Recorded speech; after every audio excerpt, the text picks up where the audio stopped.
oncológicos, oncohematológicos o inmunodeprimidos con trasplante de órgano sólido, vemos una representación muy importante de los pacientes en cuidado crítico. Y el escenario de candidemia, donde tenemos los dos grupos, tanto cuidado crítico como pacientes con cáncer y otras inmunodeficiencias. Entonces, cuando hablamos de IPI, vamos a tener estos grupos de riesgo. Tenemos los pacientes con infección por VIH en estadio SIDA, los pacientes oncohematológicos, incluyendo trasplante de progenitores hematopoyéticos, los pacientes con trasplante de órgano sólido, otros tipos de inmunosupresión, principalmente terapia biológica, cirugía mayor, neumopatía crónica y UCI. Aquí, digamos que el escenario de infección por VIH, cirugía mayor y neumopatía crónica está un poco más claro y nos vamos a centrar en los otros grupos de riesgo. Hablando de oncohematología, pues sobra decir que el número de casos y la incidencia de enfermedades oncológicas ha aumentado con el tiempo y se estima que sigue ese aumento progresivamente en los próximos años en todos los grupos etarios, tanto en hombres como en mujeres, y que de todos los pacientes que reciben un diagnóstico oncológico, el 63% va a recibir tratamiento y de estos el 40% va a incluir quimioterapia dentro del esquema terapéutico. De los pacientes que son sometidos a quimioterapia, es importante que de los hematológicos sabemos que la incidencia de IPI es más o menos del 30%, esto por datos de necropsias de pacientes oncohematológicos, y lo más importante es que de este 30% de IPI, el 75% se diagnosticaron post-mortem. Es decir, que de cada 4 casos de IPI en pacientes oncohematológicos, solamente uno se diagnosticó o se sospechó en vida. Recordando además que la mortalidad asociada a candidiasis invasiva está alrededor del 20 al 40%, más o menos el 50% en aspergillosis invasiva y hasta un 90% cuando hablamos de otras infecciones miceliales como fusariosis o mucormicosis. Entonces es muy importante clasificar el riesgo cuando hablamos de hematología. Tenemos los pacientes con riesgo alto, pues que se requiere trasplante halogénico, leucemias agudas, principalmente en quimioterapia e inducción, donde esperamos que la neutropenia anticipada sea mayor a 10 días, y tendríamos el riesgo intermedio, pacientes con linfomas, mielomas, leucemias linfoides crónicas, donde esperamos, y pues trasplante autólogo, donde esperamos que la neutropenia estimada dure más o menos de 7 a 10 días. El resto de pacientes, en general tumores sólidos, serían pacientes de bajo riesgo. Pero dentro de estos riesgos, además, tenemos, no todas las enfermedades se comportan igual y no todos los esquemas de quimioterapia se comportan igual. Entonces tendríamos los pacientes con leucemia mieloide aguda y mielodisplásico en quimioterapia de inducción con una prevalencia descrita del 8 al 10%, incluso hay series que hablan de un 20-25%, especialmente en países asiáticos. Leucemia linfoide aguda en quimioterapia de inducción, donde hablamos de una prevalencia estimada más o menos del 6 al 9%. Esto ha incrementado un poco con el tiempo, digamos que por el uso de profilaxis efectiva para los pacientes con leucemia mieloide, ha cobrado un poquito más de importancia en los pacientes con LLA en quimioinducción.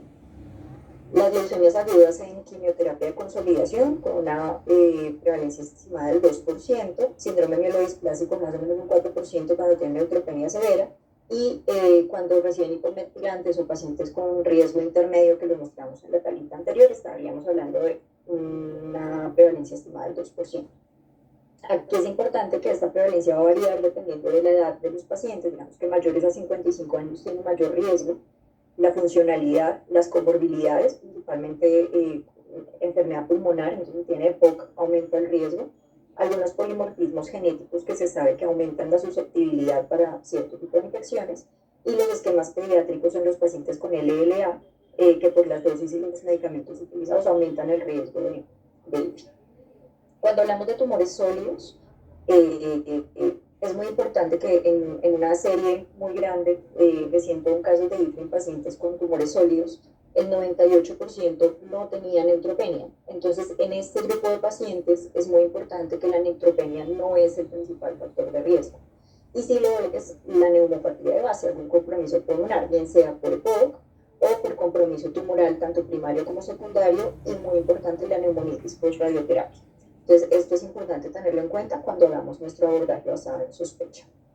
Cuando hablamos de el trasplante de progenitores hematopoyéticos, recordemos que la recuperación de la inmunidad es escalonada, que inicialmente vamos a tener una recuperación de los neutrófilos y posteriormente vamos a tener la recuperación de los linfocitos B y de los linfocitos TCD4. Y esto nos va a dar, cuando hablamos de micosis, dos picos para aspergilosis y un momento especial para cándida. Entonces, cándida lo vamos a ver principalmente asociado a la fase preinjerto, es decir, a la fase de aplasia, de neutropenia, asociada a los esquemas de acondicionamiento, y en la fase de post-injerto temprana. Mientras que la aspergilosis va a estar un primer pico asociado a la fase de neutropenia y un segundo pico asociado principalmente a la intensificación de la inmunosupresión en pacientes que hacen enfermedad de injerto contra-hospedero. Entonces, estos son los dos momentos del tiempo en los que se debería considerar. Los dos grupos de riesgo en trasplante, en autólogo principalmente, si la neutropenia es mayor a 14 días, que no es el comportamiento usual, y los pacientes que tienen IFI previa con esquemas de quimioterapia durante la inducción. Los ciclos previos tienen mayor riesgo, obviamente, de hacer una nueva IFI durante el trasplante autólogo.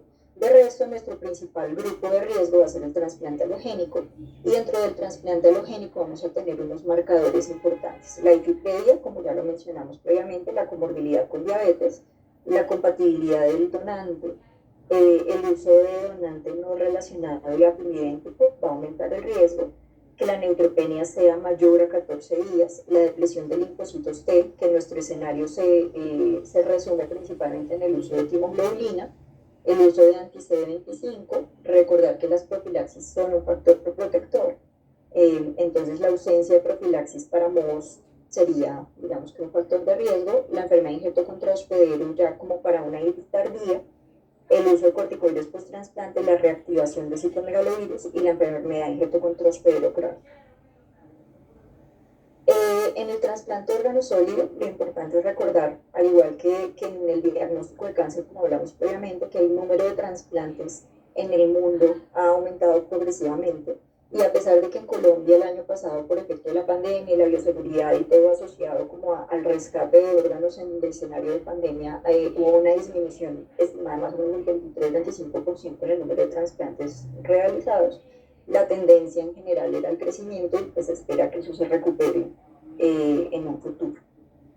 Entonces, en este escenario, en trasplante de órgano sólido, también vamos a tener, cuando hablamos de IFI, candidiasis asociada principalmente a infecciones nosocomiales o asociadas a la atención en salud durante la fase temprana del trasplante, y esto lo vamos a ver principalmente en pacientes con trasplante intestinal o trasplante de órganos intraabdominales, y la aspergilosis, que la vamos a ver como oportunista después del primer mes post-trasplante, asociado pues a la inmunosupresión relacionada con los medicamentos que se manejan para evitar el rechazo del órgano, y un pico un poco más tardío asociado a la intensificación de la inmunosupresión cuando hay rechazo del injerto. En el caso de trasplante, entonces aquí esto es importante, vamos a ver que los dos hongos más importantes son la cándida y el aspergillus. Vamos a ver a la cándida representada principalmente, aquí vemos la incidencia acumulada y vemos que el órgano que tiene mayor incidencia ahí es el trasplante intestinal, y esto va a estar dado por candidiasis. Estamos hablando de una incidencia acumulada más o menos del 12% en el primer año post-trasplante. Y en pulmón vamos a ver una incidencia acumulada más o menos del 8 al 10% en el primer año post-trasplante, y esto va a estar dado principalmente por aspergilosis y otros mohos asociados al microbioma pues en el órgano trasplantado.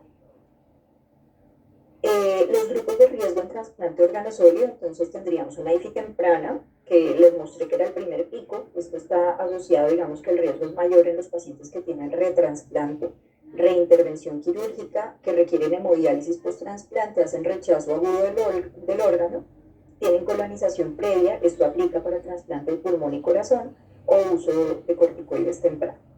Y el pico tardío estaría asociado a episodios de rechazo, corticoides, la presencia de leucopenia como como efecto adverso de los medicamentos utilizados, el requerimiento de diálisis post-trasplante, la disfunción crónica del injerto y el requerimiento de manejo en unidad de cuidados intensivos. Y en ambos grupos de riesgo vamos a ver que la intensificación de la inmunosupresión o la inmunosupresión alta para evitar el rechazo del órgano o para manejar rechazos del órgano se asociaría al riesgo de IFE, al igual que la reactivación de citomegalovirus por todo el efecto inmunomodulador que tiene este virus. Este grupo es muy importante, es el grupo de riesgo de la unidad de cuidados intensivos y ha cobrado mayor importancia en el último año. Recordemos que el paciente críticamente enfermo va a tener una disfunción del sistema monocito macrófago y que el Aspergillus es un hongo ambiental que puede encontrarse en los sistemas de aire acondicionado y está asociado a construcciones. En nuestras instituciones, en nuestros hospitales, es muy poco frecuente ver construcciones, ¿cierto? Entonces, casi nunca tumban un muro, casi nunca hacen una ala nueva, casi nunca reacondicionan. Y pues esto siempre va a poner a nuestros pacientes en riesgo. La incidencia estimada de aspergilosis del paciente críticamente enfermo se ha descrito entre el 0.3 y el 19%. Hay factores de riesgo como el uso de corticoides o el EPOC. Es muy importante el ECMO venoso, que se ha descrito una incidencia de más o menos el 7%. Y en el paciente en UCI, la aspergilosis invasiva es una de las enfermedades más frecuentemente no diagnosticadas en vida del paciente. Tristemente nosotros no tenemos tantos, pues como la cultura o la facilidad de hacer estudios de necropsia en nuestros pacientes, pero probablemente si hiciéramos más necropsias clínicas encontraríamos más pacientes con infecciones fúngicas invasivas que no se sospecharon en vida, especialmente en un paciente críticamente enfermo. Dentro del paciente UCI vamos a clasificar los pacientes en 3 grupos de riesgo. El grupo de riesgo alto pues es muy fácil, son los factores que ya mencionamos: trasplante pulmonar que no recibe profilaxis, los pacientes con leucemias agudas o trasplante halogénico, neutropenia. Sin embargo, aquí lo que me importan son el riesgo intermedio y el riesgo bajo. En el riesgo intermedio tendríamos el tratamiento prolongado con corticoides antes del ingreso a la UCI, el EPOC, especialmente si reciben esteroides inhalados, la cirrosis o la falla hepática aguda asociada a la enfermedad que lo tiene UCI, la infección por VIH y el tratamiento inmunosupresor sistémico, digamos que otros tipos de inmunosupresión. Y tenemos aquí el tratamiento con corticoides menor a 7 días, la estancia en UCI prolongada más de 21 días, la malnutrición, tanto desnutrición como obesidad, la poscirugía cardíaca, el síndrome de disfunción multiorgánica, el casi ahogamiento, y aquí nos mencionaban la infección por influenza. Con respecto a la IAPA o aspergilosis pulmonar post-influenza, lo que tenemos es que la incidencia estimada es más o menos del 10%, digamos que en estudios que se han hecho en picos estacionales de enfermedad por influenza, se ha descrito esta incidencia. Es muy importante que el 81% de los pacientes tenía alguna condición predisponente, pero de estas condiciones predisponentes solamente el 32% eran condiciones clásicas, neutropenia, post-trasplante, mientras que el resto eran otros tipos de inmunosupresión, exposición a corticoides o diabetes o EPOC como comorbilidades. El 90% de los casos estaban asociados a influenza A y el 48 al 65% se clasificaron como diagnóstico probable en el marco de los criterios CORTC, que los vamos a ver más adelante, y 1 de cada 3 pacientes era previamente sano. Esto es muy importante. Cuando vemos cómo se hizo el diagnóstico, casi el 20% de los diagnósticos se hicieron por necropsia, es decir, que no hubo una sospecha previa al desenlace fatal. Y vemos que la tasa de requerimiento de ventilación mecánica es casi del 70-80% en estos pacientes con una mortalidad mayor al 50%. Cuando hablamos de CAPA o la aspergilosis pulmonar asociada a COVID-19, y es lo único que vamos a hablar de COVID en esta charla, se ha descrito una prevalencia del 0.3 al 28%. En unidades de cuidado intensivo hay datos de más o menos del 3.3% en España y hasta el 28% en Italia. Nosotros, pues hasta el momento, hasta donde no tenemos datos propios de aspergilosis o CAPA en Colombia, pero la percepción que uno tiene en el día a día es que estamos un poquito más cerca de los datos de España que de los datos de Italia. La pregunta sería si realmente tenemos una baja incidencia de aspergilosis post-COVID o tenemos una baja sospecha de aspergilosis y no la buscamos lo suficientemente bien. Vamos a ver más adelante las limitaciones que tenemos para diagnóstico. Y se ha descrito una mortalidad atribuible de hasta el 25% en estos pacientes. Cuando hablamos de terapia biológica, pues recordemos que la terapia biológica, todos los medicamentos son diferentes y lo que tenemos son pues, reportes y series de casos con los que más se ha asociado la infección por invasoras con los anti-TNF, los inhibidores de tirosina quinasa, bloqueo de CTLA4, inhibidores de CD40, CD52, CD25, inhibidores del checkpoint. Sin embargo, en este grupo de pacientes puede haber muchos factores de confusión porque usualmente el medicamento biológico no es el único medicamento inmunosupresor que reciben o que han recibido. Entonces, son pacientes sometidos a una intensa inmunosupresión que no sabemos si es solamente atribuible al medicamento biológico o a la suma de la inmunosupresión. Pasando al diagnóstico, entonces la clínica es fundamental y es fundamental la sospecha. En los pacientes oncohematológicos siempre lo que prende nuestras alarmas es la fiebre, sobre todo la fiebre que persiste a pesar de antibióticos de amplio espectro. En los tumores sólidos, por el contrario, miren que menos del 20% de los pacientes hace fiebre y sí el 81% tiene síntomas respiratorios. Entonces, en los pacientes con tumor sólido, los síntomas respiratorios, sobre todo con los factores de riesgo previamente mencionados, debería ser lo que prenda nuestras alarmas. Y en el paciente UCI tendríamos el paciente con fiebre persistente, que tiene disnea, que tiene hemoptisis y que tiene progresión radiológica, que realmente es son criterios, podríamos decir que muy sensibles, pero muy poco específicos, porque en este momento prácticamente todos los pacientes con neumonía viral tienen este comportamiento. Si nos vamos a las herramientas de laboratorio, digamos que lo que quisiéramos es un laboratorio que sea sensible, específico, que sea muy precoz, que nos permita hacer monitorización, que tenga valor pronóstico, que sea comercial, es decir, que esté estandarizado, que sea costo efectivo, que no sea tan caro, sobre todo en nuestro sistema, que todo lo glosa, que sea rápido, idealmente automatizable para que no dependa de un factor humano muy entrenado y muy especial, que sea no invasivo y que nos dé información rápida en el caso de los hongos, pues, de especie y sensibilidad. Tristemente este escenario no lo tenemos y nos toca pues, como manejar la situación con lo que tenemos disponible porque no hay un laboratorio ideal. Cuando evaluamos el examen directo, vemos que la sensibilidad es del 30 al 50%, entonces es una sensibilidad muy bajita, sin embargo siempre debería pedirse. El cultivo tiene una sensibilidad también baja, menor al 70%, y en el escenario, por ejemplo, en muestras respiratorias, es muy importante que no nos permita diferenciar la colonización de la infección, pues cuando tenemos muestras no estériles. Recordemos que cuando hablamos de Aspergillus, pues él es un hongo ambiental.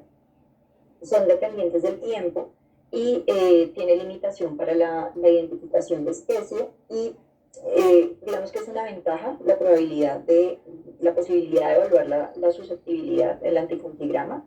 Sin embargo, también es una limitación porque no tenemos suficientes laboratorios avalados y con experiencia para evaluar la susceptibilidad a antifúngicos en hongos miceliales. Y pues lo más importante obviamente es el envío de la muestra. Con respecto a los biomarcadores, el galactomanano vemos que tiene una sensibilidad y una especificidad muy variable y esto va a depender del punto de corte que escojamos. Recordemos que si escogemos un punto de corte más bajo, por ejemplo aquí 0.5, estaríamos manejando una sensibilidad muy buena, cercana al 80%, sacrificando la especificidad. Sin embargo, si tenemos un punto de corte más alto, como 1.5, pues tendríamos una sensibilidad alrededor del 60%, con una especificidad mayor al 95%. Entonces es muy importante saber con qué punto de corte pues, trabajamos para saber cómo interpretar el biomarcador. Que es importante que no siempre está disponible, digamos que por los platos en los que se monta la técnica tienen que reunir un mínimo número de muestras para hacer el montaje y que sea costo efectivo. Abrir el plato pues no vale la pena si solamente se van a montar una o dos muestras de galactomanano, entonces, y es una técnica dispendiosa que toma toda la mañana, entonces en la mayoría de los hospitales lo montan una, dos veces a la semana en el mejor de los casos, entonces si al paciente le toman la muestra o se sospecha el viernes, entonces hacen el montaje al siguiente miércoles y son muchos días que tenemos que esperar para el montaje de la prueba y tener el reporte. Entonces eso hace que no siempre esté disponible. Recordemos que tenemos falsos positivos y falsos negativos, y que en grupos diferentes al oncohematológico la sensibilidad es menor, y en los pacientes que reciben profilaxis efectiva para MOAS también la sensibilidad es menor. Aquí vemos el comportamiento de la sensibilidad en diferentes grupos de riesgo. Vemos la sensibilidad en los pacientes con neoplasias hematológicas, con trasplante de progenitores hematopoyéticos y trasplante de órgano sólido. Y específicamente aquí en unidad de cuidados intensivos vemos que con un punto de corte de 0.5 tenemos una sensibilidad del 42 al 60%, con una especificidad del 89 al 93, y con un punto de corte de 1 tendríamos una sensibilidad mucho menor, pero con una especificidad cercana al 100%. Entonces, nuevamente, recordar cuál es el punto de corte que voy a manejar para poder hacer la interpretación adecuada. En un estudio con 371 infecciones fúngicas invasivas que se encontraron en 1.213 autopsias, estos son pacientes oncohematológicos, tenemos una incidencia del 31% en este grupo. El 45% de las aspergilosis invasivas probadas por necropsia tenían múltiples galactomananos negativos en vivo. Entonces, recordemos que no es una prueba perfecta y que un galactomanano negativo no necesariamente me descarta mi sospecha diagnóstica, y por eso el diagnóstico de infección fúngica invasiva es un constructo de lo que tenemos, de los factores de riesgo, de la sospecha clínica y de las ayudas diagnósticas de las que podemos echar mano. Aquí vemos el rendimiento en lavado broncoalveolar, vemos que la sensibilidad con un punto de corte bajito es del 88%, mientras que con el punto de corte de 1 es 78%, y al revés la especificidad, con una especificidad muy buena si usamos el punto de corte de 1. El 1,3-beta-glucano, pues recordemos que tiene estudios heterogéneos, el punto de corte realmente no está claramente estandarizado. La sensibilidad y la especificidad se describen alrededor del 80%, pero es poco disponible en este momento. Creo que no lo tenemos disponible en casi ninguna institución en Colombia. Tiene muchos falsos positivos, hemodiálisis, inmunoglobulinas, algunos antibióticos, la contaminación ambiental es poco específico, y eso hace que la interpretación sea muy difícil. Entonces, en general, pues por la poca disponibilidad, realmente en este momento no contamos con él dentro de nuestras herramientas. Con respecto a las imágenes, recordemos que el TAC de alta resolución, pues el signo clásico en el que uno siempre piensa es el nódulo con signo del halo.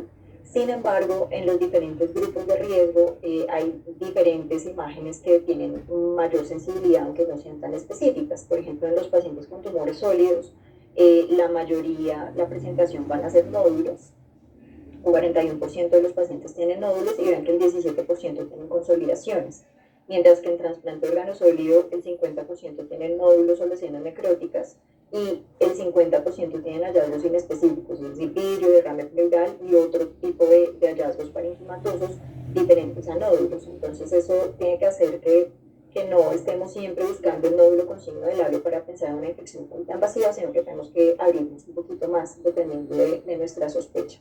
En pacientes de NUCI vemos que el hallazgo más encontrado son las consolidaciones parchadas, y los signos clásicos del signo del halo, el signo del aire creciente, solamente el 0.8 a 3.6% de los pacientes, que es un porcentaje bastante bajo. Entonces, si nos ubicamos en esta imagen donde vemos las diferentes como manifestaciones imagenológicas y los diagnósticos diferenciales, veríamos que la infección fúngica invasiva puede verse como nódulos, puede verse como cavitaciones, puede verse como nódulos cavitados, puede verse como consolidaciones, y también podría verse como derrames pleurales. Aquí me faltó un derrame pleural. Entonces, importante que las lesiones o los hallazgos pueden ser muy polimorfos y muy diversos. La sensibilidad de los nódulos y los parches inespecíficos, vean que tiene más, entre 50 y 80% de sensibilidad, mientras que los hallazgos clásicos, que serían el signo del halo, el signo del aire creciente y la consolidación en forma de cuña, tendría una sensibilidad muy bajita con una especificidad mayor al 90%. Entonces es muy importante, si vemos las lesiones clásicas, siempre pensarlo, pero si vemos otro tipo de lesiones, pues siempre como que hacer nuestro constructo del diagnóstico con las otras herramientas que tengamos disponibles. Aquí vemos pues el clásico nódulo con el signo del halo. Aquí vemos nuestro signo del aire creciente. Aquí vemos el signo del halo reverso, que esto nos haría pensar más en otros mohos, principalmente mucor. Y vemos algunos nódulos como inespecíficos, confluyentes, parcheados, que también tienen que estar dentro de nuestro diagnóstico diferencial. Sin embargo, recordemos que pues, no todos los nódulos son mohos. Tenemos aquí pues, los nódulos con signo del halo de Aspergillus, pero vemos que podemos ver lesiones similares. Esta fue una neumonía confirmada por pseudomonas. Vemos aquí un caso de nocardia, la infiltración pulmonar por linfoma, citomegalovirus y criptococosis. Y si vemos una consolidación, perdón, por un moho que realmente es muy difícil distinguir la consolidación bacteriana de la neumonía por Klebsiella. Entonces, siempre el resumen es construir el diagnóstico de acuerdo a la sospecha y a las probabilidades de los factores de riesgo. Si tenemos una lesión, idealmente el paciente siempre debería ser llevado a fibrobroncoscopia. Sabemos que en el momento actual, sobre todo cuando pensamos en capa, pues no es viable por la seguridad del personal. Estos estudios son en pacientes oncohematológicos, donde vemos que la realización temprana de lavado broncoalveolar, de fibrobroncoscopia con lavado broncoalveolar, impacta positivamente en la supervivencia, tienen menor mortalidad que los que fueron llevados a fibrobroncoscopia tardía, definiendo como temprana o tardía los primeros 4 días después de la sospecha de la infección crónica invasiva. Es muy importante insistir en la fibrobroncoscopia temprana.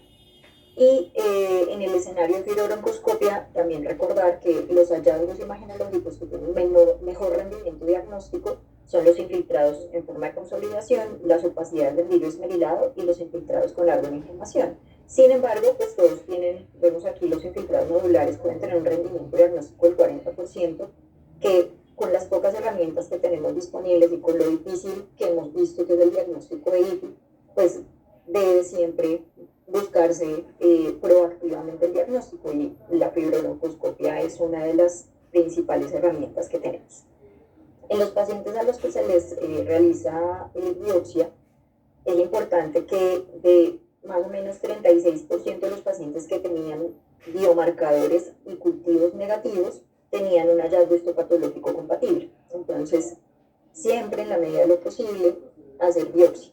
Y la correlación de la biopsia, es decir, de lo que ve el patólogo, con los aislamientos de los cultivos, en los casos donde hubo cultivos positivos, más o menos del 80%. ¿Sí? Entonces también es muy importante que estas biopsias sean leídas idealmente por patólogos que tengan experiencia en enfermedades infecciosas, porque no es fácil diferenciar los diferentes hongos histopatológicamente. Aquí vemos, por ejemplo, una biopsia que fue leída como cándida y en el cultivo creció un Aspergillus. Esta fue leída como mucor y en el cultivo creció un Aspergillus. Esta fue leída como Aspergillus y en el cultivo creció un mucor. Y esta fue leída como Aspergillus y en el cultivo creció un Fusarium.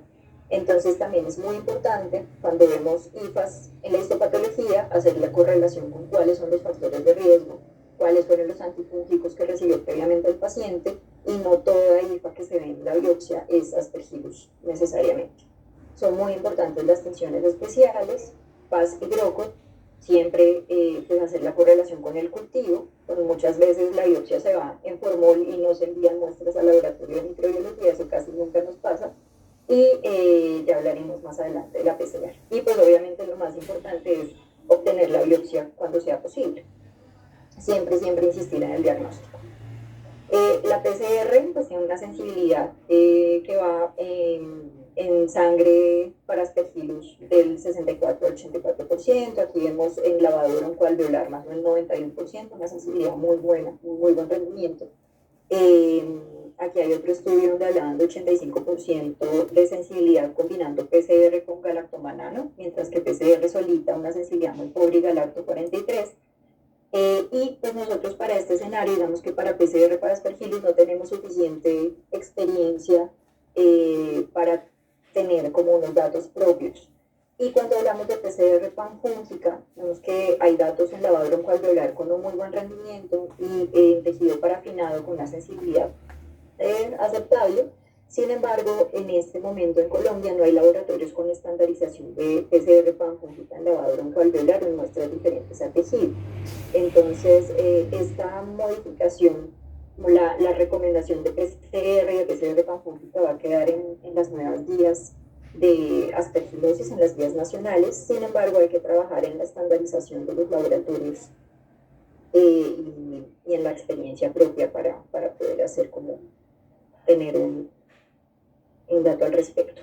¿Qué más tenemos? Las pruebas de flujo lateral para galactomanano, con una sensibilidad con una alta correlación con el galacto por inmunoensayo, con una muy buena especificidad. Realmente son muy chéveres y yo no tengo claro por qué en este momento los laboratorios o no tantos laboratorios la tienen disponible. Digamos que si la comparamos con la costo-efectividad de los platos del inmunoensayo, esto es mucho más fácil de montar, es más fácil de interpretar, es más rápida, entonces deberíamos tenerla, pero no sé cuál es la barrera limitante para su accesibilidad, por lo menos en los laboratorios de los hospitales donde yo trabajo no la tengo. Los compuestos volátiles orgánicos que prometen mucho, es como la alcoholimetría, la prueba de alcoholemia para las tequilas, con una sensibilidad del 94% y una especificidad del 93%. Y hay estudios con antígeno urinario para aspergilos, con un muy buen rendimiento y con pocos falsos positivos. Entonces, con una muy buena especificidad, pues que promete cuando lo tengamos comercialmente disponible. Con todas las limitaciones que hemos visto, como en las herramientas diagnósticas, lo que nos quedan son las escalas. Sin embargo, recordemos que las escalas realmente surgieron como una herramienta para comparar los diferentes estudios y para tener como una base del diagnóstico un poco más estandarizada para poder hacer estudios de herramientas diagnósticas y de medicamentos en el escenario de IFI.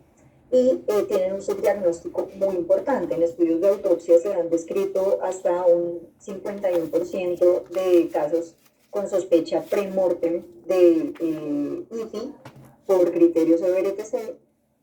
Es decir, que estamos hablando de que uno de cada dos pacientes no cumplirían los criterios EBRTC en vida. Y esto es muy importante tenerlo en cuenta porque los criterios no son perfectos.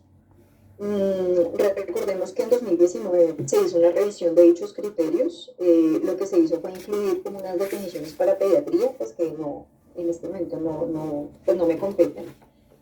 Hicieron unas modificaciones en las imágenes, en los biomarcadores como los puntos de corte, PCR y biopsia, e incluyeron otras micosis como neumocistosis dentro de los criterios. Entonces es importante que los revisen. Dentro de los factores de huésped, lo que teníamos clásicamente desde los criterios del 2008 era la presencia de neutropenia, el trasplante halogénico, los corticoides a dosis mayor a 0.3 miligramos kilo día, los inmunosupresores antilinfocitos T, anti-TNF y analogonucleósidos y la inmunodeficiencia grave congénita. Lo que se incluyó en la revisión de los criterios de 2019 fue la malignidad hematológica activa, que abre un poquito más la posibilidad, no solamente la neutropenia, sino que aquí nos quedan, por ejemplo, los pacientes con neutropenia funcional en el contexto de leucemias agudas, con reacciones leucemoides muy marcadas. El trasplante de órgano sólido, que no estaba previamente contemplado en todos los criterios, es decir, que nos abre el escenario a otros escenarios de inmunosupresión.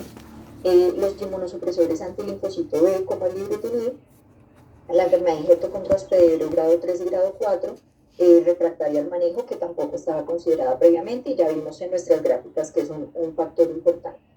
Dentro de los criterios clínicos, no los vamos a revisar todos, aquí lo que quiero recalcar es que dentro de las imágenes, clásicamente teníamos la lesión densa bien definida con o sin halo, y el signo del aire creciente y las cavitaciones. Sin embargo, se incluyó la consolidación en forma de cuña, bien sea segmentaria o lobar, para otras IFI incluyeron el signo del halo reverso, que no estaba tampoco considerado dentro de los criterios originales.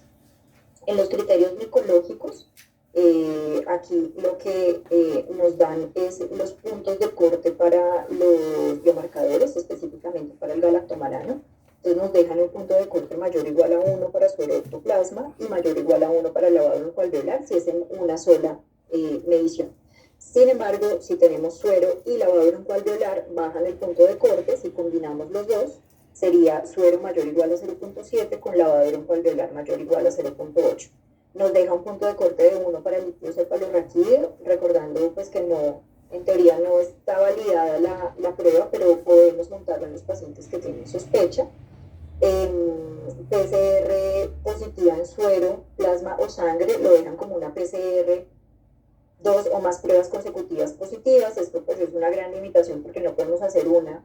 Muy probablemente digamos que si hagamos 2, entonces tendremos al auditor respirándonos encima, que porque tenemos 2 PCRs para cumplir los criterios. Entonces esta es una limitación en el momento en que tengamos la PCR realmente disponible. En lavado broncoalveolar también 2 o más muestras por duplicado positivas, o una PCR positiva en suero y una PCR positiva en lavado broncoalveolar. Entonces definitivamente nos dejan 2 PCRs, bien sean las 2 en suero, las 2 en lavado o una y una, para tomarlo como un criterio micológico. Y para PCR en tejido nos aconsejan solamente si se visualiza en la histopatología montarla, es decir, no montarlas ciegas, y siempre en un laboratorio avalado. Esto para evitar como la contaminación, la amplificación de hongos contaminantes. Si recordemos entonces que para hablar de IFI probada tendríamos la clínica radiología compatible, un cultivo positivo, una muestra estéril o invasión tisular en la histopatología. En IFI probable, un criterio del huésped, un criterio clínico, un criterio micológico. Y la IFI posible, un criterio del huésped y un criterio clínico, y tristemente la mayoría de nuestros pacientes se van a quedar aquí. Lo sospechamos porque tiene un factor de riesgo y tiene algún hallazgo imagenológico, y ahí nos quedamos.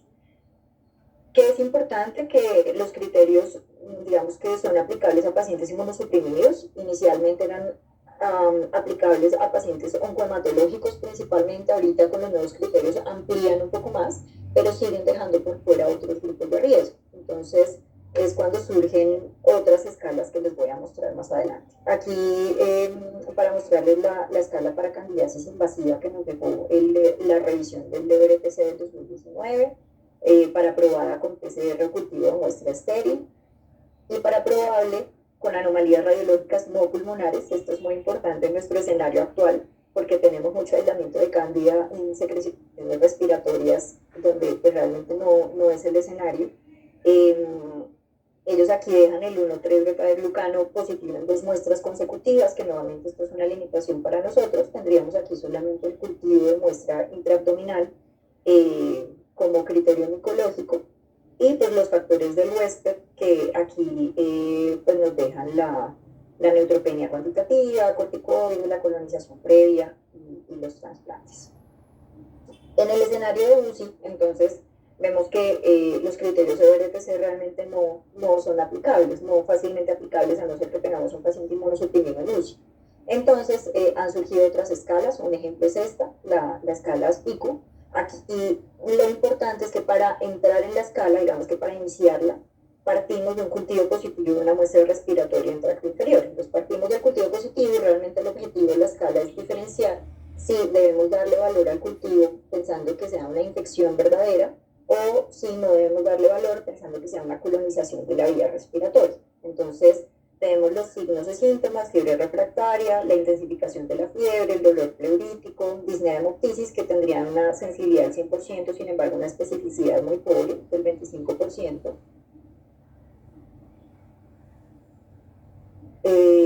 Tendríamos la progresión, aquí las imágenes anormales en radiografía OTAC con una especificidad muy bajita, es decir, que partimos de imágenes anormales, pero no toda imagen anormal va a ser una aspergilosis en el escenario de UCI. Los factores de riesgo del huésped, donde tendríamos la neutropenia, el proceso neoplásico o los corticoides, o una inmunodeficiencia asociada. Sin embargo, como queremos partir de pacientes que no tienen factores de riesgo, entonces nos iríamos con este criterio B, que sería el cultivo semicuantitativo de lavado broncoalveolar con aspergillus, y la observación de IPAS en la tinción.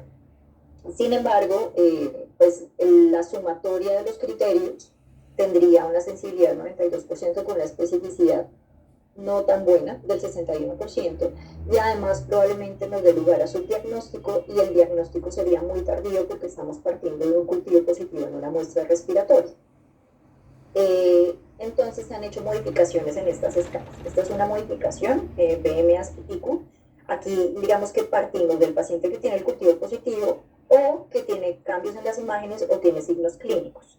¿Qué serían los signos clínicos? El paciente que tiene fiebre refractaria más de 3 días de antibiótico, que tiene deterioro ventilatorio, hemoptisis, dolor pleurítico o disnea, y a esto le sumaríamos los factores de riesgo clásicos de ORTC o otros factores de riesgo como EPOC, cirrosis, la neumonía viral, que sería nuestro escenario actual, alcoholismo, diabetes, y de acuerdo a esto diríamos si realmente es una IPI probable o es una IPI no probable, probable colonización del tracto respiratorio. Esto, digamos que fue un estudio muy pequeño, lo aplicaron a 27 pacientes, pero de estos 27 pacientes, 16 tenían los criterios anteriores, quedaba como una aspergilosis putativa, que ellos lo denominan así, y aquí quedaría como probable, es decir, en 16 pacientes coincidían las dos escalas. Sin embargo, en 8 pacientes que aquí fueron clasificados como probables, fueron descartados por la escala anterior, entonces nos permitiría algo de diagnóstico, digamos que tendría un mejor rendimiento diagnóstico, probablemente un poco más temprano porque estamos sumando imágenes, sin embargo la especificidad no es tan clara, y tenemos 3 pacientes que por ninguna de las dos escalas fue diagnosticado y que se diagnosticó fue, por la autopsia. Entonces sigue siendo imperfecta, aunque nos permite un mayor grado de sospecha. Aquí tendríamos la escala de aspergilosis invasiva, estos serían los criterios ORTC, donde tenemos la probada con confirmación por PCR cultivo en tejido estéril, o la evidencia de invasión tisular, y tendríamos la probable con un criterio clínico, anomalía radiológica o clínica, realmente nos da un margen muy grande de hallazgos imagenológicos, lesiones, módulos, cavitaciones, consolidaciones. Entonces, digamos que sí nos aumenta un poco la sensibilidad de los criterios. Un criterio micológico, entonces aquí nos deja el galactomanano en suero con un punto de corte de 0.5 y en lavado broncoalveolar con un punto de corte de 0.8, o el cultivo positivo en el tracto respiratorio inferior. Y el criterio del huésped, que aquí estaría la neumonía viral severa, neumonía por influenza o SARS-CoV-2, además pues, de los criterios ya mencionados previamente. Entonces es una aproximación, falta ver cuál es el rendimiento realmente de esta escala en el escenario de UCI, pero nos permite abordar un poco mejor el paciente. Recordemos que hay un proyecto para el diagnóstico de infecciones fúngicas en el escenario del paciente críticamente enfermo. Es una iniciativa que lo que busca es estandarizar las definiciones y optimizar digamos que la sospecha del diagnóstico en el escenario de UCI. Sin embargo, pues en teoría iban a tener como algún resultado para 2019, sin embargo, lo que publicaron en ese momento fue la fase de revisión sistemática, y pues falta ver qué más información nos dan a futuro, toca estar muy pendientes de ese proyecto. Entonces nos quedaríamos en que lo más importante es la sospecha en el paciente oncohematológico. Tendríamos el paciente con leucemia aguda o síndrome mielodisplásico en quimioterapia de inducción o el trasplante halogénico, especialmente si tiene profilaxis con fluconazol o tiene enfermedad ingioto hospedero en el escenario de trasplante, que tiene fiebre persistente, principalmente si tenemos compromiso de tracto respiratorio, tanto superior como inferior, edema periorbitario, edema maxilar, necrosis del paladar, cambios neurológicos, muy importantes las lesiones cutáneas, papulares o nodulares, y los signos intraoculares de IFI, que digamos que estos dos nos orientan un poquito más hacia fusariosis. En los pacientes con tumor sólido es muy importante el compromiso pulmonar. Entonces tendríamos al paciente con síntomas respiratorios que tiene un antecedente o de compromiso pulmonar primario metastásico, uso de corticoides, EPOC o radioterapia del tórax. En el escenario de trasplante órgano sólido tendríamos principalmente los pacientes entre el primero y sexto a 12º mes post-trasplante, principalmente si es trasplante pulmonar. Si presentaron falla renal, requirieron diálisis post-trasplante, si requirieron reintervención o tuvieron episodios de rechazo, y si tuvieron infecciones virales respiratorias o reactivación de citomegalovirus. Y en el escenario de UCI tendríamos los pacientes con ECMO, especialmente si es venovenoso, los pacientes con cirrosis o falla hepática aguda, con EPOC, con uso de corticoides, progresión radiológica o fiebre persistente, especialmente si persiste a pesar de antibióticos de amplio espectro, y la infección previa por influenza o por COVID-19, principalmente influenza A. Por último, para pasar al tratamiento, entonces quiero recordarles el espectro de los antimicóticos. Recordemos que el flujo es principalmente para cándida, con resistencia intrínseca en Candida krusei y una alta prevalencia de resistencia adquirida en Candida glabrata. Y traconazol, voriconazol en general con susceptibilidad en cándidas y aspergillus, con posibilidad de resistencia adquirida en todos ellos. Estas R's quieren decir que pueden tener resistencia adquirida con baja prevalencia, y el amarillito resistencia adquirida con alta prevalencia. Osaconazol y sabuconazol, cándida, aspergillus y espectro para mucorales, principalmente para lictemia y risopos, y digamos que una utilidad o una efectividad parcial en mucor especies. Anfotericina B en general, utilidad en cándida, aspergillus fumigatus con resistencia en algunas especies de aspergillus como clavos o térreos, y actividad en mucor. Y las equinocandinas con actividad en cándida, actividad en aspergillus como parte de terapia combinada, y digamos que algo de actividad parcial en mucorales como parte de terapia combinada o terapia de rescate. Recordemos que podemos tener un paciente con profilaxis, que es el medicamento del antifúngico que se le da a lo largo del tiempo. Cuando el paciente entra en contacto con el hongo, va a tener un aumento progresivo de la carga fúngica hasta que hace síntomas, y en esta ventana de tiempo en que el hongo ya está pero no me ha dado manifestaciones clínicas es cuando hablamos de la terapia anticipada, y esta se dirige de acuerdo a biomarcadores o PCR para evaluar la carga micótica. Recordemos que en pacientes, pues se aplica en pacientes que no reciben profilaxis efectiva para mohos, y se considera, cuando tenemos los galactomananos positivos, estaríamos hablando de terapia anticipada. El paciente debe llevarse a atacar, y si tiene hallazgos imaginológicos, llevarlo a fibro, y se inicia el antifúngico efectivo para mohos.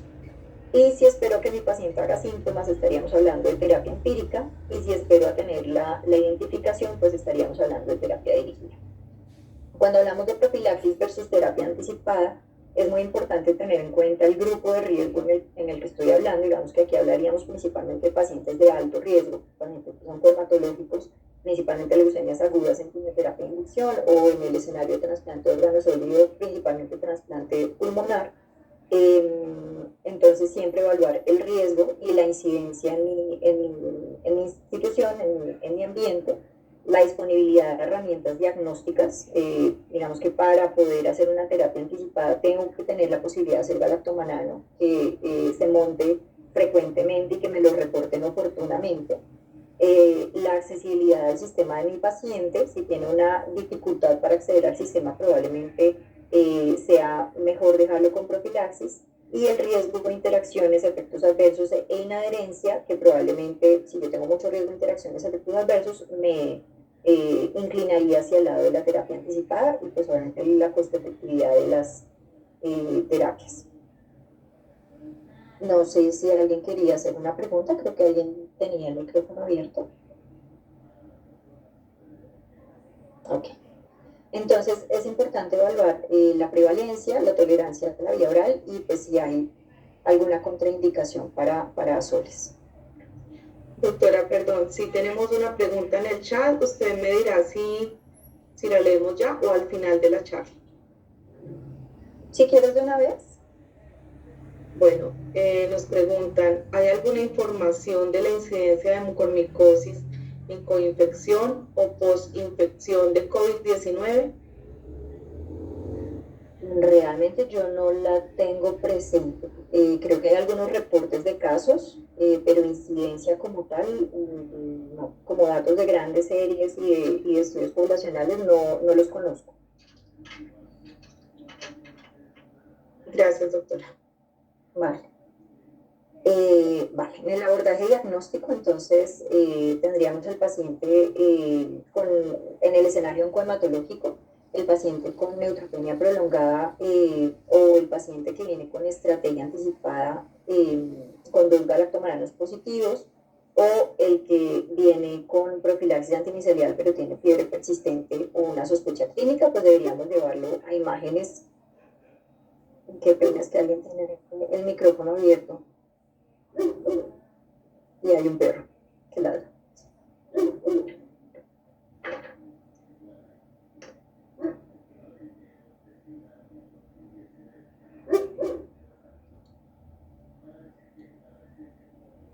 No, doctora, ninguno de los asistentes tiene micrófono abierto.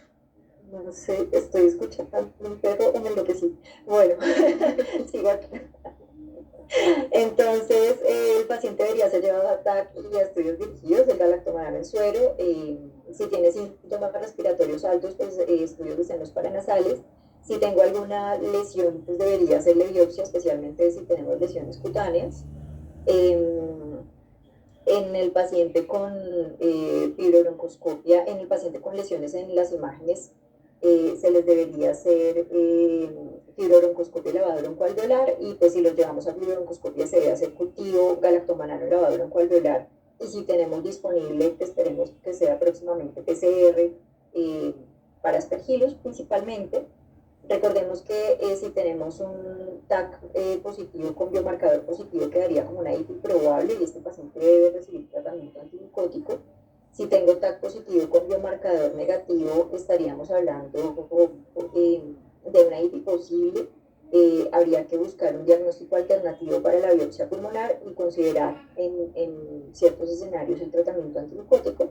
Si no tengo hallazgos en las imágenes, pero el biomarcador es positivo, debo buscar un compromiso extrapulmonar y considerar el tratamiento antimicótico en algunos escenarios, y si las imágenes y los biomarcadores son negativos, consideraría una IPI descartada y no daría tratamiento. Recordando que si tengo el paciente con fiebre persistente sin foco, que tiene TAC sin hallazgos, un biomarcador negativo y tiene mucositis severa, pues debería considerar la quimocandina, más por el riesgo de candidiasis invasiva. Estos son pues como lo que tenemos de recomendaciones para el tratamiento de neoplasias hematológicas. Ahorita lo que tenemos es para aspergilosis voriconazol y sabuconazol con evidencia A1. En rescate en aspergilosis estaría la terapia combinada individualizada y el cambio de clase de antifúngico y combinaciones, y en mucor pues tenemos anfotericina B liposomal e isavuconazol. La IPI de derecha, que sería cualquier IPI probada, probable o posible, que se diagnostica con niveles estacionarios del antimicótico. Esto es una definición que todavía como que no se ha ajustado adecuadamente. Lo que sabemos, lo último que tenemos en definición es más de 7 días del inicio de profilaxis o más de 7 días después del inicio de profilaxis, que sería cuando tenemos niveles estacionarios del antimicótico con azoles, y menos de un intervalo de dosificación después de su suspensión. Es muy importante en este escenario, en la IPI derecha, siempre preguntarnos si el paciente se estaba tomando la profilaxis, si tiene alguna condición que lo lleve a malabsorción gastrointestinal, si tiene algún medicamento que pues genere interacciones y que no tenga los niveles adecuados. Y después de descartar estas condiciones, pensaríamos en la presencia de resistencia, de microorganismos resistentes por resistencia adquirida o intrínseca, o si tenemos un foco con inadecuada penetración del antimicótico. Entonces es importante considerar la realización de niveles, que en este momento pues no los tenemos ampliamente disponibles para todos los antifúngicos. Esto va a quedar en las nuevas guías de aspergilosis nacionales, entonces esperamos que eso presione un poco para que los tengamos más disponibles en tiempo real. La presencia de resistencia, y pues siempre diferenciar de la IPI persistente, refractaria o recaída, que son conceptos diferentes a la IPI derecha. En el escenario de IPI, entonces veamos que la distribución de los hongos es principalmente aspergillus, y entre los aspergillus principalmente fumigatus, estos en los pacientes que no reciben profilaxis efectiva para MOS, mientras que en la IPI de derecha vemos más otros hongos como mucorales, o Oseosporum o Fusarium, Y dentro de los aspergillus vemos que tenemos más otras especies diferentes a Fumigatus, principalmente Bustos.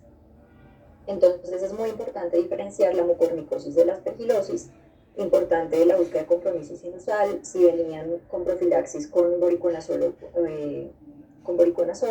si tenemos más de 10 nódulos en los hallazgos en las imágenes, la presencia de derrame pleural y otros hallazgos como el halo reverso, que nos hace pensar en mucor, micronódulos, dolor facial o la diabetes como comorbilidad. La IFI derecha la vamos a clasificar en dos, la temprana y la tardía. La temprana se asocia más a alto inóculo, a colonización previa, y aquí vamos a tener principalmente aspergillus, mientras que la IFI tardía, la que se presenta más de 7 días después del inicio de una profilaxis efectiva para mohos, sí se asocia a otros hallazgos como el uso de corticoides, que los niveles sean subóptimos y que tengamos surgimiento de otros miceliales y aspergillus resistentes. Estas son recomendaciones de expertos y es cómo manejar la IFI de derecha tardía, recordando que Cándida es transversal a todos los esquemas de profilaxis manejados. En el escenario de posaconazol y sabuconazol, como profilaxis tendríamos principalmente aspergillus y otros mohos, y aquí la terapia empírica recomendada es anfo liposomal a dosis de mucor, con o sin posaconazol y sabuconazol.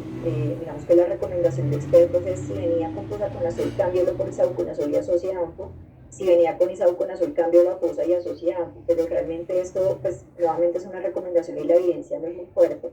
Si venía con voriconazol, pensamos en aspergillus y en mucor, y aquí tendríamos anfo liposomal con o sin un azol diferente. Los pacientes que venían en profilaxis con anfo de bori o isa, y con equinocandinas principalmente tendríamos aquí aspergillus y dejaríamos voriconazol y sabuconazol como primera línea. En otros escenarios, digamos que la profilaxis en otros grupos se indica con fluco principalmente para cándida, en algunos grupos de trasplante de órganos intraabdominales, o equinocandinas, y en trasplante pulmonar principalmente anfo-nebulizada. Los azoles tienen muchas interacciones con los medicamentos que se utilizan para evitar el rechazo del injerto y se reservan para pacientes de alto riesgo, principalmente pacientes, los azoles en pacientes con trasplante pulmonar. En otros grupos como VIH, trasplante órgano sólido y UCI, primera línea sería voriconazol y sabuconazol, y tendríamos anfotericina B liposomal. Otros esquemas como voriconazol y equinocandina, recordemos que está pues, recomendado o es una opción en pacientes con IFI probable, y la equinocandina como escenario de rescate en pacientes que tienen contraindicación para azoles y otras terapias. La resistencia pues, se ha descrito en aumento, principalmente en Reino Unido y Holanda. En Colombia se ha descrito resistencia medioambiental, pero no en aislamientos clínicos. Recordando pues, que tenemos limitaciones para obtener el aislamiento del hongo, digamos que para la recuperación en los cultivos realizados, y cuando logramos recuperarlo tenemos muchas dificultades para remitir la muestra de laboratorios de referencia, donde podamos hacer la identificación de género y especie, y además el antifungigrama en mohos. Tenemos muchas limitaciones en ese sentido. Y pues también recordar la resistencia a anfotericina B liposomal, que está descrita en aspergillus en más del 5%. Y por último, para concluir, pues recordar la importancia de la carga de la enfermedad asociada a la infección crónica invasora, los nuevos grupos de riesgo, principalmente unidad de cuidados intensivos y principalmente asociados a neumonía viral, influenza y COVID-19. Importante la emergencia de la resistencia a azoles, pero que no es el principal factor de riesgo en la IFI de brecha, y que siempre se debe evaluar la presencia de malabsorción y la posibilidad de medir niveles para estar seguros que están en rango terapéutico.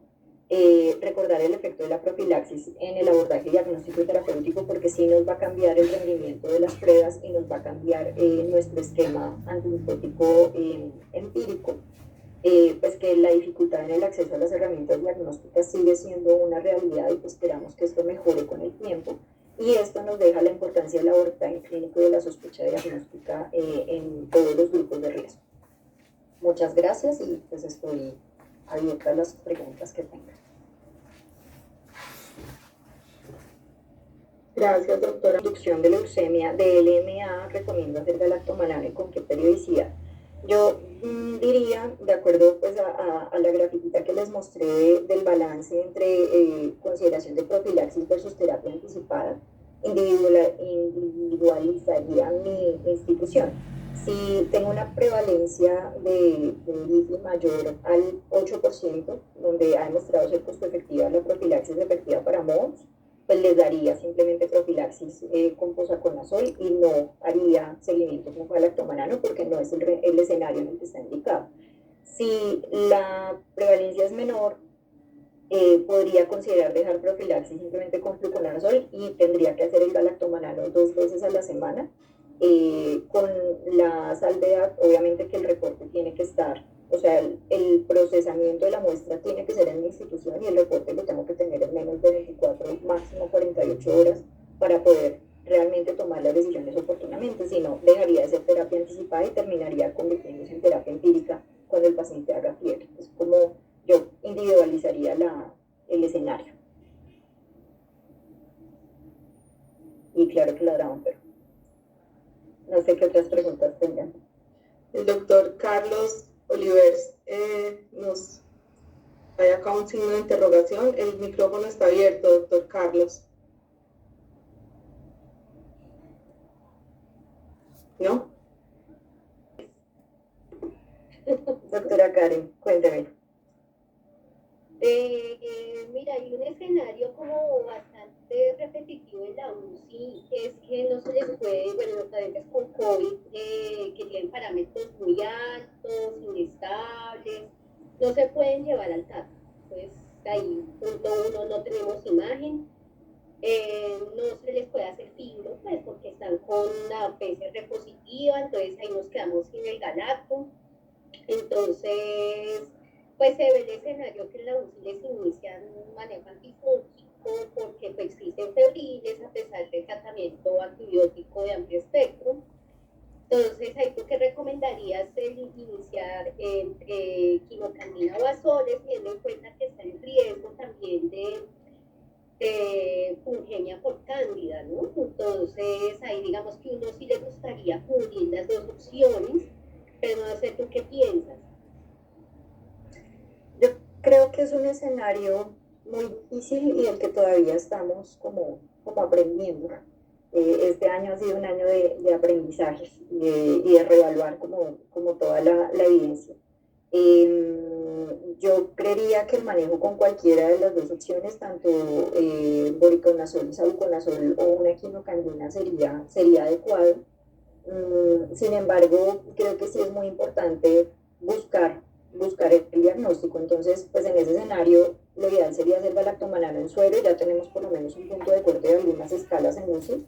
Entonces, sí hacer el galactomanano. Pues tomar muestras de secreción respiratoria, por lo menos para ver el cultivo. Digamos que en ese escenario sí no tendríamos el galacto en aspirado traqueal. Esperemos que haya alguna evidencia más adelante que lo soporte, pero por lo menos sí el examen directo para hongos del cultivo de secreciones respiratorias y galactomanano en suero, y pues también tener como de la mano el índice de colonización para cándida y de acuerdo a eso orientar. Realmente la evidencia de quimocandinas para aspergilosis es más como terapia de rescate. Entonces yo creo que le apostaría un poquito más a la sol, pensando en que sí me puede cubrir gran parte de las cándidas y que me cubriría el aspergillus si tengo la sospecha por la progresión de las imágenes y la fiebre persistente, pero es un escenario difícil. Creo que nadie tiene la respuesta. Y te iba a preguntar la duración, o sea, en esos casos que se inicia, por ejemplo, el voriconazol y queda ahí como en el limbo, ¿cuántos días le dejarías de tratamiento? Yo insisto en la búsqueda insistente del diagnóstico, como de la confirmación de mi sospecha, pero si definitivamente me quedé sin confirmación, pues por lo menos llevarlo a 4 o 6 semanas, pero pues es como, creo que recomendación de expertos, no un grado alto de evidencia.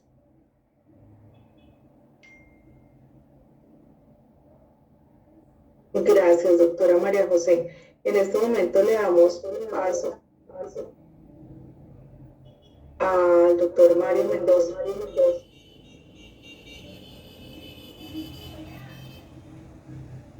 Doctor Mendoza.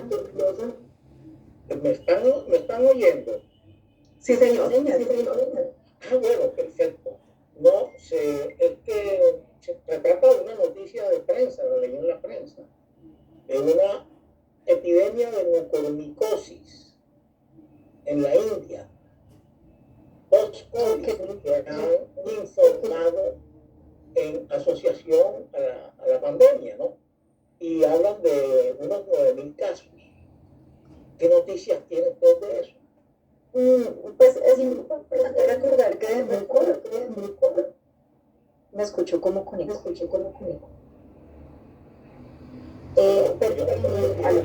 Pero está con él, que tengo como,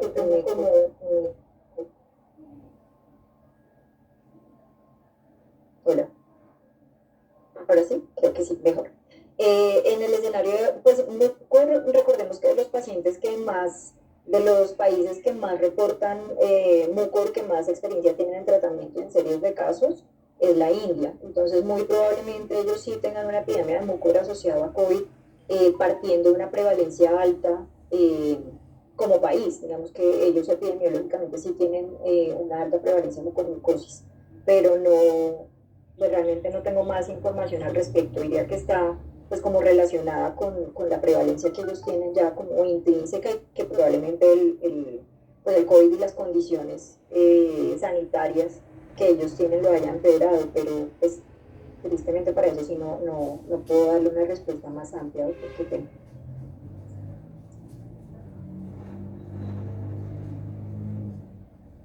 Gracias, doctora. Ahorita le damos el paso al doctor Juan Pablo Osorio.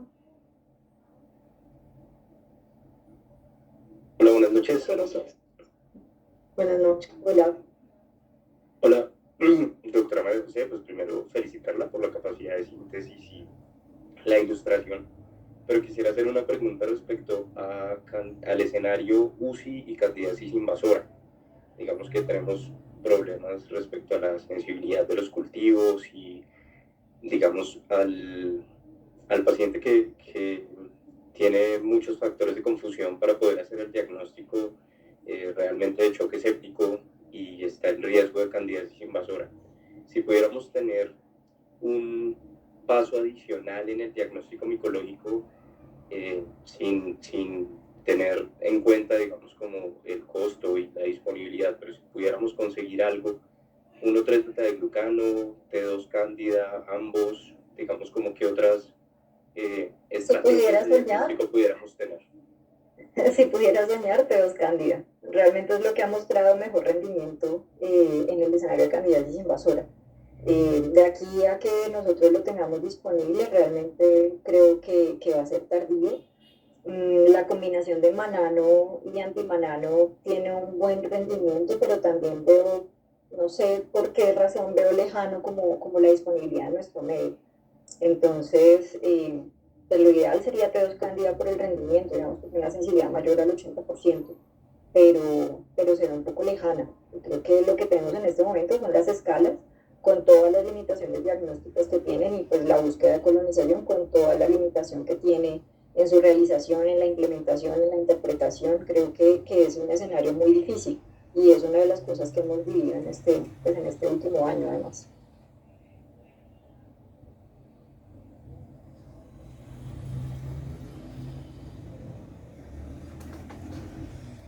Si bien es cierto, uno hace lo mejor por los pacientes en cuanto al tratamiento médico, escenarios de tratamiento quirúrgico, sobre todo en aspergillosis invasiva, que no mejoró con el tratamiento médico, inclusive de rescate, que los medicamentos o las combinaciones son bastante controversiales, experiencias con tratamiento quirúrgico.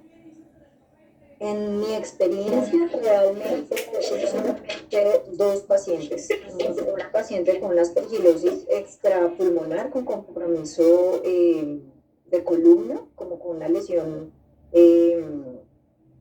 vertebral infiltrativa, que fue llevada a resección quirúrgica. De hecho, fue más como diagnóstico que como parte del manejo. Y un paciente con una IFI de brecha con compromiso pulmonar, que hizo una lesión necrótica con extensión hacia pleura y un derrame pleural y una pleuritis asociada. Digamos que esas son como mis 2 experiencias, pero no es como un abordaje terapéutico del día a día, pero en pacientes que tienen lesiones muy expansivas, con compromiso necrótico, con compromiso pleural, sí siempre pues está el abordaje de la mano del cirujano para ayudar el tratamiento médico. Creo que en ese escenario sí hay que individualizar los pacientes. ¿Tú me debes servir? No, está bueno. ¿Para qué me servís? Si me están escuchando, ¿cierto?